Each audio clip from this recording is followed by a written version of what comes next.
ప్రభునామానికే మహిమ కలుగునుగాక. కూడి వచ్చిన మీ అందరికీ, కర్మిల ఆత్మీయ సహవాస సంఘ విశ్వాసులందరికీ మన ప్రభువును ఆయన ప్రియ కుమారుడునైన యేసుక్రీస్తు వారి శ్రేష్టమైన నామంలో శుభములు మరియు అందరికీ వందనాలండి. ఇర్మియా గ్రంథం 28వ అధ్యాయాన్ని మనం ధ్యానం చేసుకుందాం. ఇర్మియా గ్రంథం 28వ అధ్యాయం. ఇందులో ముఖ్యాంశం ఏంటంటే, అబద్ధ ప్రవక్త అయిన హనన్య అతని మరణం. అబద్ధ ప్రవక్త అయిన హనన్య అతని మరణాన్ని గురించి ఈ అధ్యాయంలో మనం చూడవచ్చు. మొదటి 4 వచనాలు చదువుతాను. యోధా రాజైన సిద్కియా ఏలుబడి ఆరంభమున 4వ సంవత్సరము 5వ నెలలో గిబియోను వాడును ప్రవక్తయును అజ్జూరు కుమారుడునైన హనన్య యాజకుల ఎదుటను ప్రజలందరి ఎదుటను యెహోవా మందిరంలో నాతో ఇలాగనెను, ఇశ్రాయేలు దేవుడును సైన్యములకు అధిపతియగు యెహోవా ఇలాగ సెలవిచ్చుచున్నాడు, నేను బబులోను రాజు కాడిని విరిచి ఉన్నాను. 2 సంవత్సరములలోగా బబులోను రాజైన నెబుకద్నెజరు ఈ స్థలంలో నుండి బబులోనుకు తీసుకుని పోయిన యెహోవా మందిరపు ఉపకరణములన్నిటినీ ఇచ్చటికి మరలా తెప్పించేదను. బబులోను రాజు కాడిని విరగగొట్టి యెహోయాకీము కుమారుడును యోధా రాజునైన యెకొన్యాను బబులోనుకు చెరగొనిపోయిన యూదులనందరినీ ఈ స్థలమునకు తిరిగి రప్పించేదను. ఇదే యెహోవా వాక్కు. హనన్య అనే అతను గిబియోనీయుడు, అతను ప్రవక్త. యాజకుల ఎదుట ప్రజలందరి ఎదుట యెహోవా మందిరంలో ఇర్మియాతో అన్న మాటలు.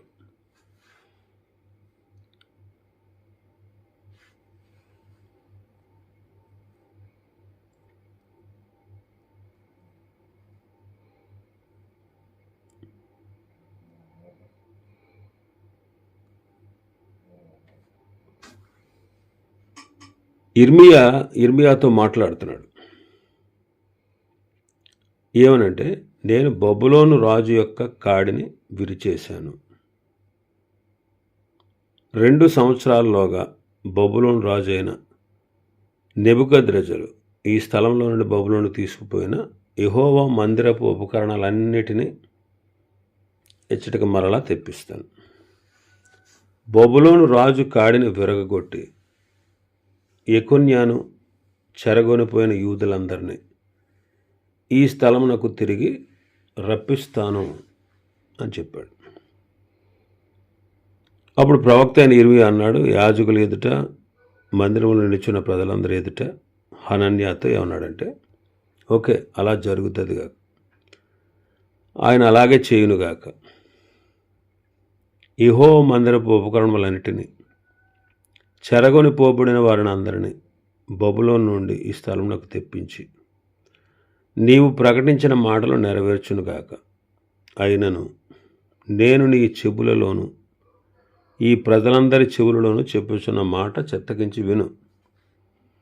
నాకును నీకును ముందుగానున్న ప్రవక్తలు అనేక దేశములకు మహారాజ్యములకు విరోధముగా యుద్ధాలు జరుగుతాయని, కీడు సంభవిస్తుందని, తెగులు కలుగుతుందని పూర్వకాలం నుండి ప్రకటిస్తూ వచ్చారు. క్షేమం కలుగుతుందని ప్రకటించే ప్రవక్త ఒక్కడైనా ఉన్నాడా? ఒకవేళ అలా క్షేమం కలుగుతుందని ప్రకటించిన ప్రవక్త మాట నెరవేరితే యెహోవా నిజంగా అతన్ని పంపాడని ఒప్పుకుంటాం అని ప్రవక్త అయిన ఇర్మియా చెప్పాడు. అప్పుడు ప్రవక్త అయిన హనన్య ప్రవక్త అయిన ఇర్మియా మెడ మీద నుండి ఆ కాడిని తీసి దాన్ని విరిచి ప్రజలందరితో అన్నాడు, 2 సంవత్సరాల్లోగా నేను బబులోను రాజైన నెబుకద్నెజరు కాడిని సర్వజనుల మెడ మీద నుండి తొలగించి దాన్ని విరిచివేసేదను అని చెప్పి ఆ కాడిని విరిచేశాడు. ప్రవక్త అయిన ఇర్మియా వెళ్ళిపోయాడు. యెహోవా వాక్కు ఇర్మియాకు ప్రత్యక్షమై, నీవు పోయి హనన్యాతో చెప్పు, యెహోవా ఇలాగ సెలవిచ్చుచున్నాడు, నీవు కొయ్య కాడిని విరిచితివే, దానికి ప్రతిగా ఇనుపకాడిని చేయించాలి.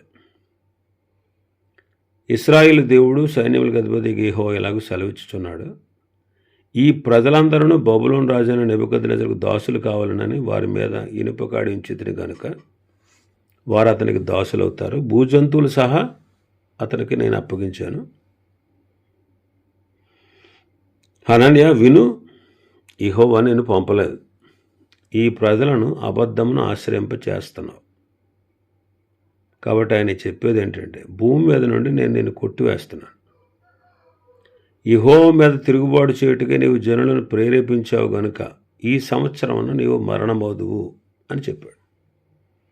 ఆ సంవత్సరమే 7వ నెలలో ప్రవక్త అయిన హనన్యా మృతి పొందాడు. ఇటువంటి హనన్యాలు ఈ దినాల్లో కూడా ఉన్నారు. ఎవరు వాళ్ళంటే దుర్బోధకులు. పేతురు గారు అంటాడు తన 2వ పత్రిక 2వ అధ్యాయం 1వ వచనంలో, పేతురు రాసిన 2వ పత్రిక 2వ అధ్యాయం 1వ వచనం, అబద్ధ ప్రవక్తలు ప్రజల్లో ఉండేవారు, అలాగే మీలో కూడా అబద్ధ బోధకులు ఉంటారు. వారు ప్రభువును కూడా విసర్జిస్తారు. తమకు తామే శీఘ్రముగా నాశనము కలుగు చేసుకుంటూ నాశనకరమైన భిన్నాభిప్రాయాలు రహస్యంగా బోధిస్తారు. అనేకులు వారి పోకిరి చేష్టలను అనుసరించి నడుస్తారు. వీరిని బట్టి సత్య మార్గము దూషింపబడుతుంది. వారు అధిక లోబులు, కల్పనా వాక్యాలు చెప్తారు. మీ వలన లాభాన్ని సంపాదించుకుంటారు. కాబట్టి వారికి పూర్వం నుండి విధించబడిన తీర్పు ఆలస్యం చేయదు. వారి నాశనము కునికి నిద్రపోదు. అబద్ధ ప్రవక్తలు ఉండేవారు. ఈనాడు అబద్ధ బోధకులు కూడా ఉంటారు.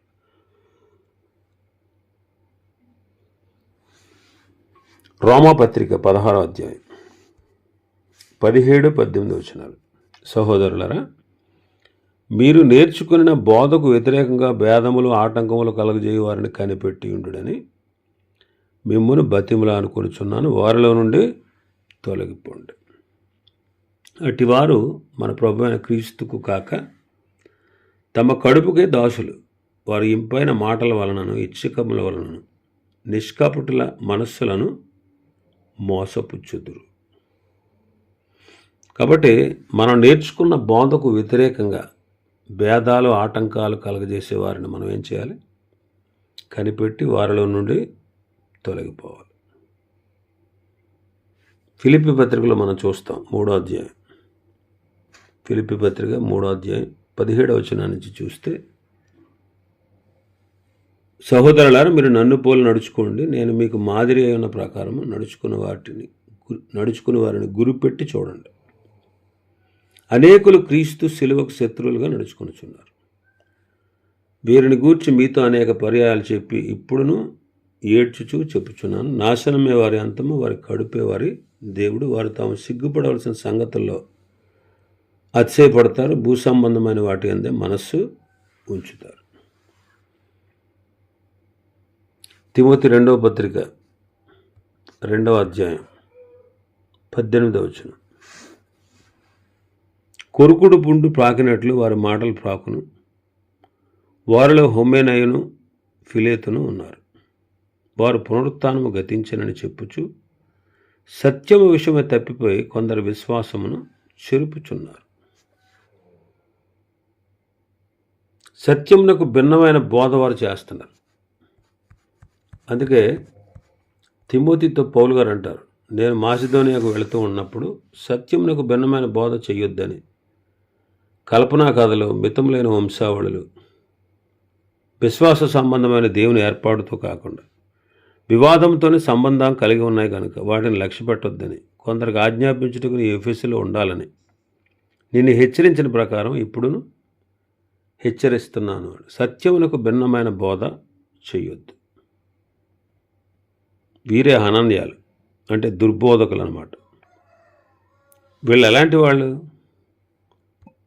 పేతురు 2వ పత్రికలో మనం చదివాం.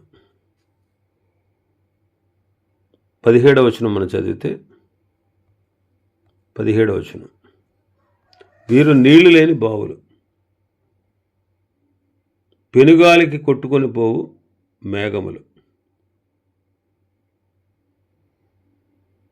వీరు నీళ్లు లేని బావులు, పెనుగాలికి కొట్టుకుని పోవు మేఘాలు. వీరి కొరకు గాఢాంధకారము భద్రము చేయబడి ఉంది.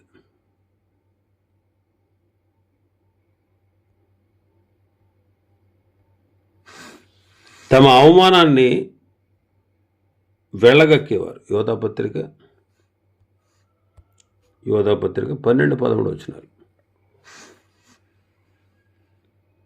ప్రేమ విందుల్లో దొంగమెట్టలుగా ఉన్నారు. గాలి చేత ఇటు అటు కొట్టుకుని పోవు నిర్జల మేఘాలు, కాయలు రాలి ఫలము లేక 2 మార్లు చచ్చి వేళ్లతో పెళ్ళగింపబడిన చెట్లు. తమ అవమానమును నురుగా వెళ్ళగక్కువారు. సముద్రం యొక్క ప్రచండమైన అలలు, మార్గము తప్పి తిరిగేటువంటి చుక్కలు. వారి కొరకు గాఢాంధకారము నిరంతరము భద్రము చేయబడి ఉంది. చూడండి, ఎన్ని విధాలుగానూ భ్రష్టులైన దుర్బోధకుల గూర్చి రాయబడింది. కాబట్టి మేఘములు, నిర్జల మేఘాలు, ఫలము లేని చెట్లు, చచ్చిన చెట్లు, వేళ్లతో సహా పెరికివేయబడిన చెట్లు. కాబట్టి నిజ బోధకులైనటువంటి వారు ఇటువంటి దుర్బోధకులతో మనం పోరాడాలి. అందుకే 3వ వచనం, యోధాపత్రిక 3వ వచనంలో మనం చదివితే, ప్రియులారా, మనకు అందరికీ కలిగిన రక్షణ గురించి మీకు రాయవలనని విశేష ఆసక్తి కలిగి ఉన్నాను, ప్రయత్నం చేస్తున్నాను. అయితే పరిశుద్ధులందరికీ ఒకేసారి అప్పగింపబడిన బోధ నిమిత్తము మీరు పోరాడాలని మిమ్మల్ని వేడుకొనుచు మీకు రాయవలసి వచ్చింది. పరిశుద్ధులకు ఒక్కసారి అప్పగింపబడిన బోధ నిమిత్తము మీరు పోరాడాలి అన్నాడు.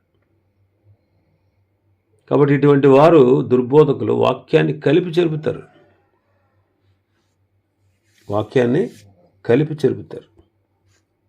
కొరింథీయులకు రాసిన 2వ పత్రిక 2వ అధ్యాయం 17వ వచనం, కావున ఇట్టి సంగతులకు చాలిన వాడెవడు? మేము దేవుని వాక్యమును కలిపి చెరిపెడు అనేకుల వలె ఉండక. అనేకులు ఏం చేస్తున్నారు? దేవుని వాక్యాన్ని కలిపి చెరుపుతున్నారు. తిమోతి 2వ పత్రిక 4వ అధ్యాయం 4వ వచనం, సత్యమునకు చెవినివ్వక కల్పనా కథల వైపుకు తిరుగు కాలం వచ్చును. ప్రజల హితబోధన సహించరు, దురద చెవులు గలవారు కాబట్టి తమ స్వకీయ దురాశలకు అనుకూలమైన బోధకులను తమ కొరకు పోగు చేసుకుని సత్యమునకు చెవినివ్వక కల్పనా కథల వైపుకు తిరుగు కాలం వస్తుంది. ఇలాంటి బోధకులు అన్నమాట వారు. 5వ వచనం నుంచి మన భాగంలో 9వ వచనం వరకు చూస్తే, ఇర్మియా హనన్యాన్ని ఎదిరించాడు. ఇర్మియా ప్రవక్తలందరి నోట పతనమైన ఇశ్రాయేలుకు విరుద్ధంగా పలికిన మాటలు, అనగా ఇశ్రాయేలు వారి పతనంలో బబులోను రాజు అయిన నెబుకద్నెజరు చేతికి వారు అప్పగించబడ్డారు. ఈ మాటలన్నిటినీ కూడా జ్ఞాపకం చేసి హనన్యాన్ని ఎదిరించుటకు లేఖనాలు చూపించాడు.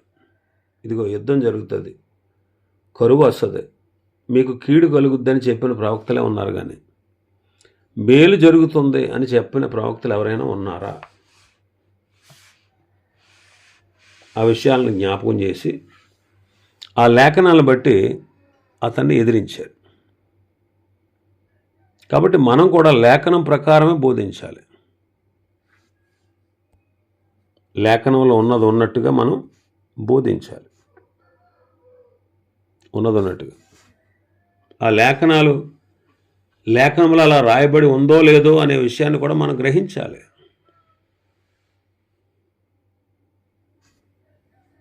బెరయా పట్టణస్థుల వలె మనం ఉండాలి.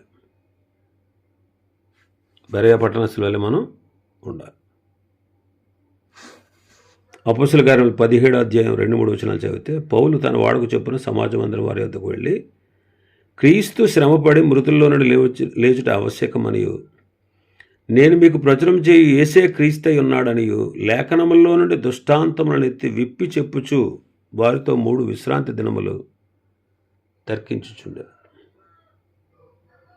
స్టెఫను, అపోల్లో మొదలైన వారందరూ కూడా లేఖనాలు చూపించారు.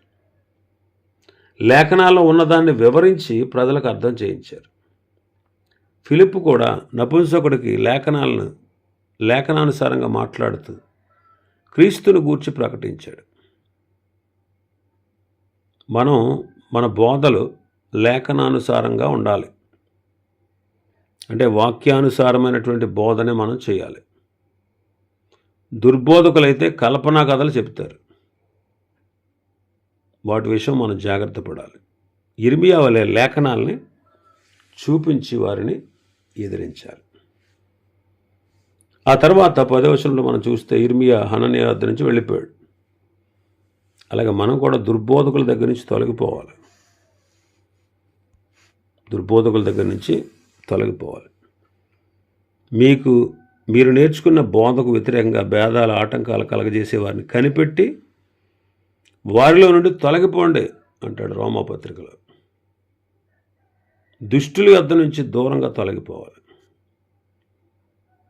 ఆ తర్వాత హనన్యాతో దేవుడు సెలవిచ్చిన వాక్కు ఇర్మియా చెప్పాడు హనన్యాతో.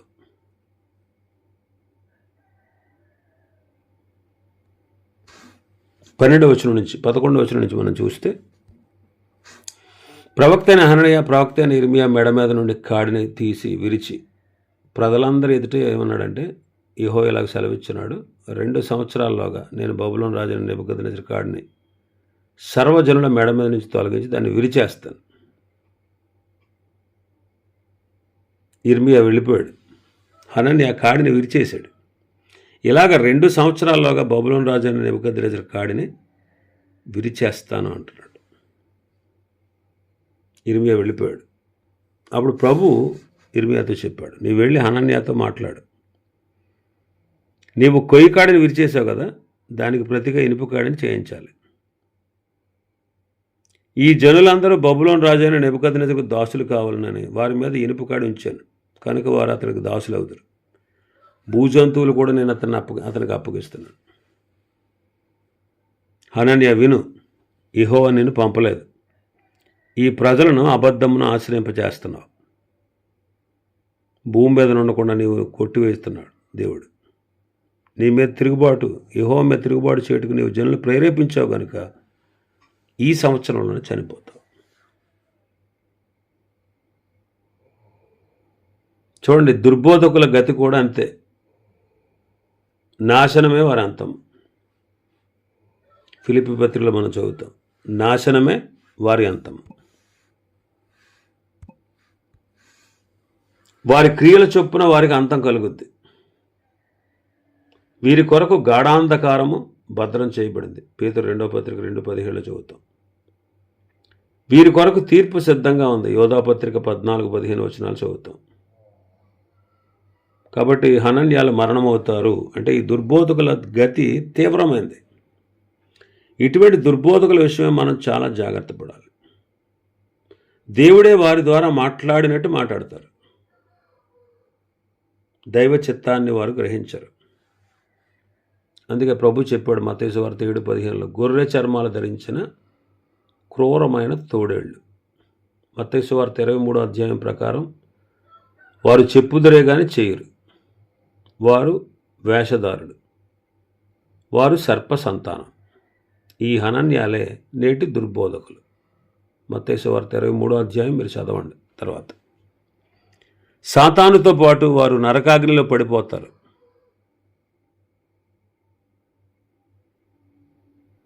కాబట్టి మనం ఇర్మియా వలె దైవ చిత్తాన్ని గ్రహించి సత్యాన్ని మనం బోధించాలి. మన మనస్సులు మారి రూపాంతరపరచబడి వలన దేవుని చిత్తం ఏంటో గ్రహించగలం. కాబట్టి నూతనపరచబడాలి, మన మనస్సు మారాలి, క్రీస్తుని అంగీకరించాలి, సత్యాన్ని అన్వేషించాలి. ఇశ్రాయేలును శిక్షించుట అనేది దైవ చిత్తం. 70 సంవత్సరాల చెర యూదులకు దేవుడు నిర్ణయించాడు. అది దేవుని చిత్తం. మరి ఎందుకు శిక్ష? మారు మనసు పొందడానికి. వాళ్ళు మారు మనసు పొందాలని దేవుడు శిక్షించాడు. మారు మనసు పొందడానికి, వాళ్ళు మార్పు చెందాలి, వాళ్ళలో మార్పు కలగాలని దేవుడు వారికి శిక్ష విధించాడు. అంతేగాని వారిని నాశనం చేయడానికి కాదు. హెబ్రీ పత్రికలో మనం చదువుతాం కదా, హెబ్రీ పత్రిక 12వ అధ్యాయం, హెబ్రీ పత్రిక 12వ అధ్యాయం 17వ వచనం.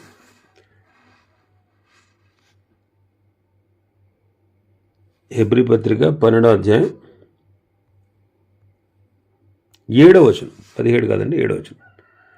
శిక్షాఫలం పొందుటకై మీరు సహించుచున్నారు, దేవుడు కుమారులుగా మిమ్మల్ని చూచుచున్నాడు. తండ్రి శిక్షింపని కుమారుడు ఎవడు? దేవుడు ఎలా చూస్తున్నాడంటే మనల్ని కుమారులుగా. మరి తండ్రి కుమారుని ఏం చేస్తాడు? క్రమశిక్షణలో పెడతానికి శిక్షిస్తాడు. కాబట్టి ఇట్టి వారిని మనం గురిపెట్టి చూడాలి, దుర్బోధకులను గురిపెట్టి చూడాలి, కనిపెట్టాలి. ఫిలిప్పీ పత్రిక 3వ అధ్యాయం 17వ వచనం. ఫిలిప్పీ పత్రిక 3వ అధ్యాయం 17వ వచనం. సహోదరులారా, మీరు నన్ను పోలి నడుచుకునండి, మేము మీకు మాదిరి అన్న ప్రకారము నడుచుకుని వారిని గురిపెట్టి చూడండి.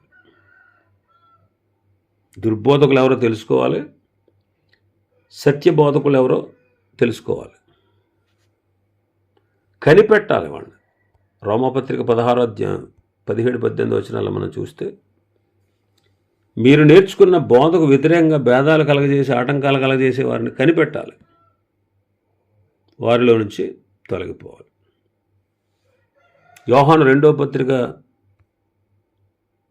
10వ అధ్యాయం చదివితే, 10వ వచనాన్ని మనం చదివితే, ఎవడైనా నీ బోధన తేక మీ వద్దకు వచ్చిన యెడల వానిని మీ ఇంట చేర్చుకోవద్దు, శుభమని వానితో చెప్పను వద్దు. మీ ఇంట చేర్చుకోవద్దు, వాడికి వందనాలని కూడా, దుర్బోధకులకు వందనాలు కూడా చెప్పకూడదు. వాళ్ళు నోళ్ళు మూయించాలి,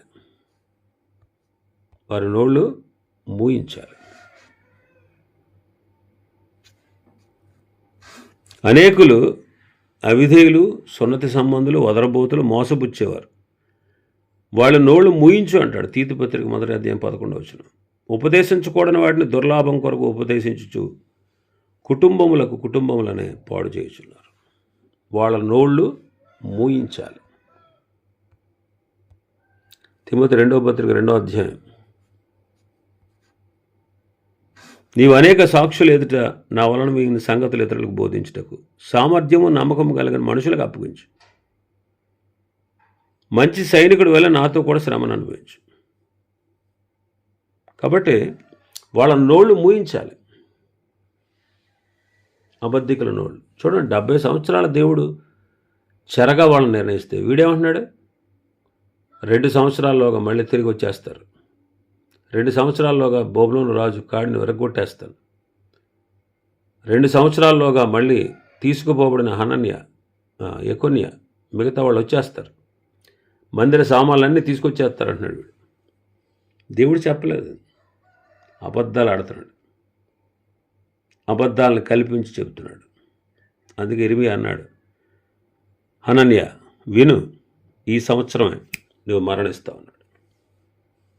5వ నెలలో ప్రకటించాడు, 7వ నెలలో చచ్చిపోయాడు వాడు. 5వ నెలలోనేమో ప్రకటించాడు, 7వ నెలలో వాడు చనిపోయాడు.